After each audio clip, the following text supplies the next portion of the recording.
right, we'll continue on. Next, we'll be joined by Patrick Surtain. Again, if you have a question, use the raise hand function in the chat and let us know that you have a question, and we'll continue on with Patrick. Patrick, welcome. We'll go ahead and go straight to questions, and we'll start with Sam Khan. Go ahead, Sam.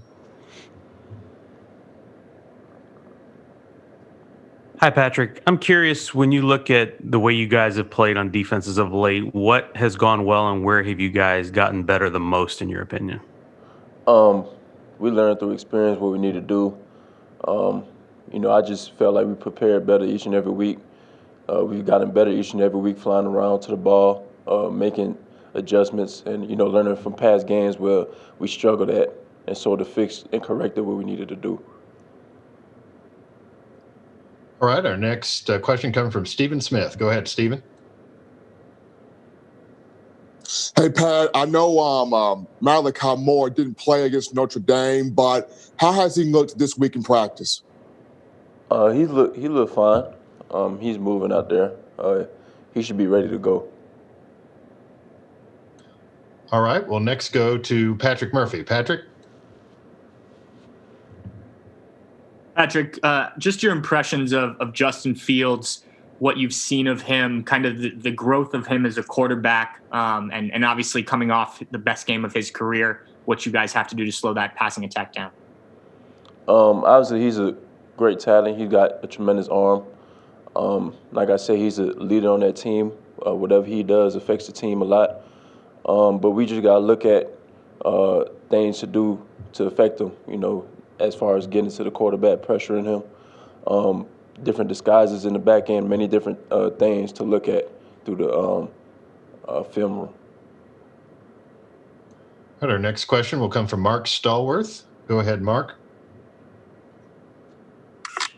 Hello, Patrick. How you doing?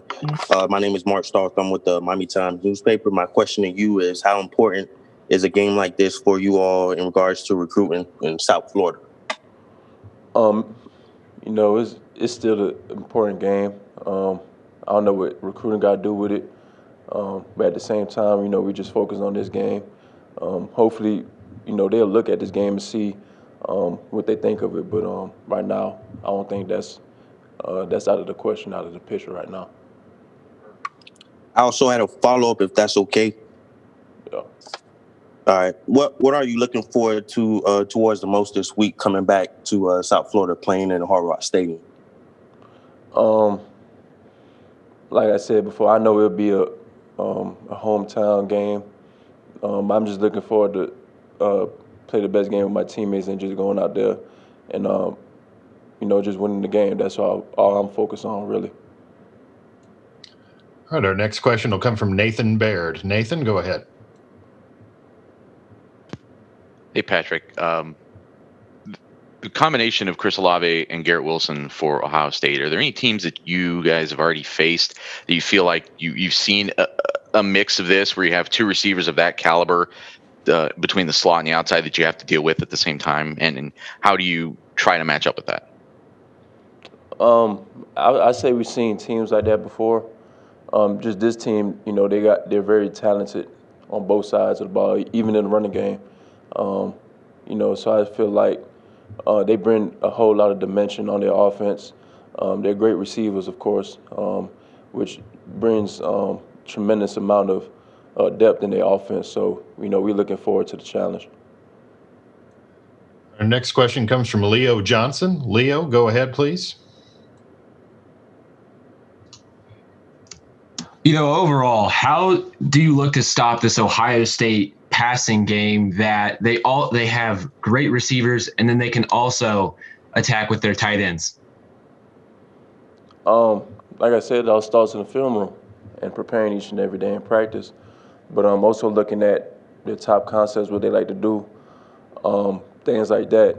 As a whole defense and as a whole unit, is all about studying their tendencies and, just preparing each and every day for the game. All right, our next question comes from Christopher Heidel. Go ahead, Christopher. Hey, Patrick. Thanks for taking my call. talk about your father. Your father played in the NFL, with the Dolphins and the Chiefs. What did he teach you about football growing up? And also, what was it like going, like you said, going back home to Miami, where he was literally there for a long time when you were growing up? I can remember him playing since I was in my earliest youth days. But he's taught me a lot about football, even more about football. After life of football. He taught me a lot of things going into the game. And, I just carried and learned from him.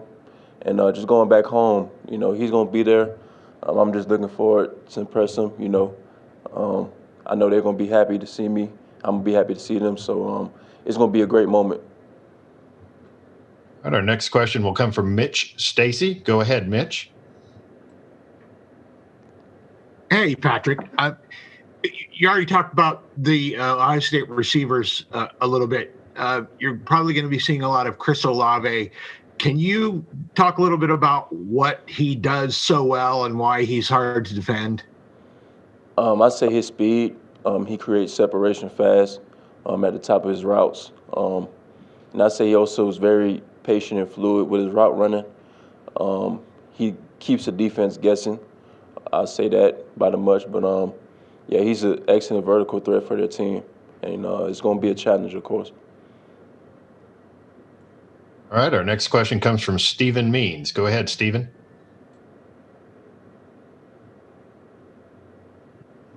Hey, Patrick, kind of along those same lines. As a corner, every wide receiver is different. They have their own special skill sets. But as a corner, when you know a guy that you may be matched up against on a specific snap is more of a deep threat than he is maybe yards after the catch or intermediate routes, is there any adjustments you make as a corner when you know that in the back of your head? Of course, you got to look at certain things where receivers like to do, their tendencies, and how they utilize them in the offense. So, as a corner, you got to expect that going into the game. His favorite routes, what he likes to do here and there. So, you got to be on top of that as a corner. All right, we'll go now to David Furones. David, go ahead. Hey, Pat. Good to see you. Good to see you doing so well since your time at Heritage. Along the lines of playing back home in South Florida and also your father, you talked about having memories from being a child going to the stadium. What memories were there? Are there any specific ones? And also from that first playoff semifinal that you played as a freshman, what can you remember from that? And what would it mean to you to potentially go out on top in the stadium that your father once called his NFL home? Well, I'll say that I remember, certain things when he was playing for Miami, like him making plays. They also had a great defense back then with him, Jason Taylor, Sam Madison, all those guys, Zach Thomas. But I just remember him making plays out there, having fun. But also just knowing that what it took to get here, it's a blessing, honestly. But, just looking forward to this game. Remember the semifinal game. I just remember being a freshman out there. Having fun, just winning the Orange Bowl. And I just look forward to the game ahead. All right, our next question will come from Jeff Spiegel. Go ahead, Jeff.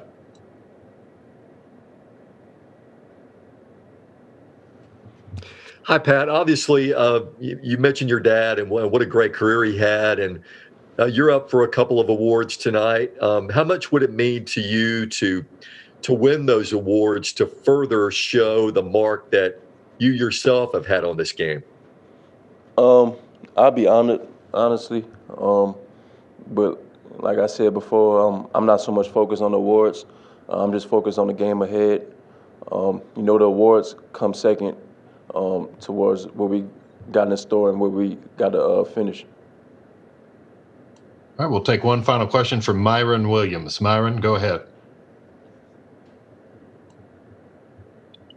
Hello, Patrick. I know you spoke a little bit about your time here in South Florida. Have you had a chance to speak to the other guys from South Florida, Jordan Battle, Josh Jobe? What are some of the excitement that you guys have as a unit and as a team coming back?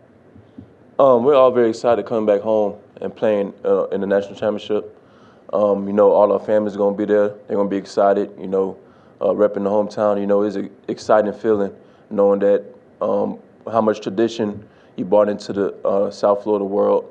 We did, but it's going to be an exciting moment, and we're going to have fun out there. So, we're just going to enjoy the moment.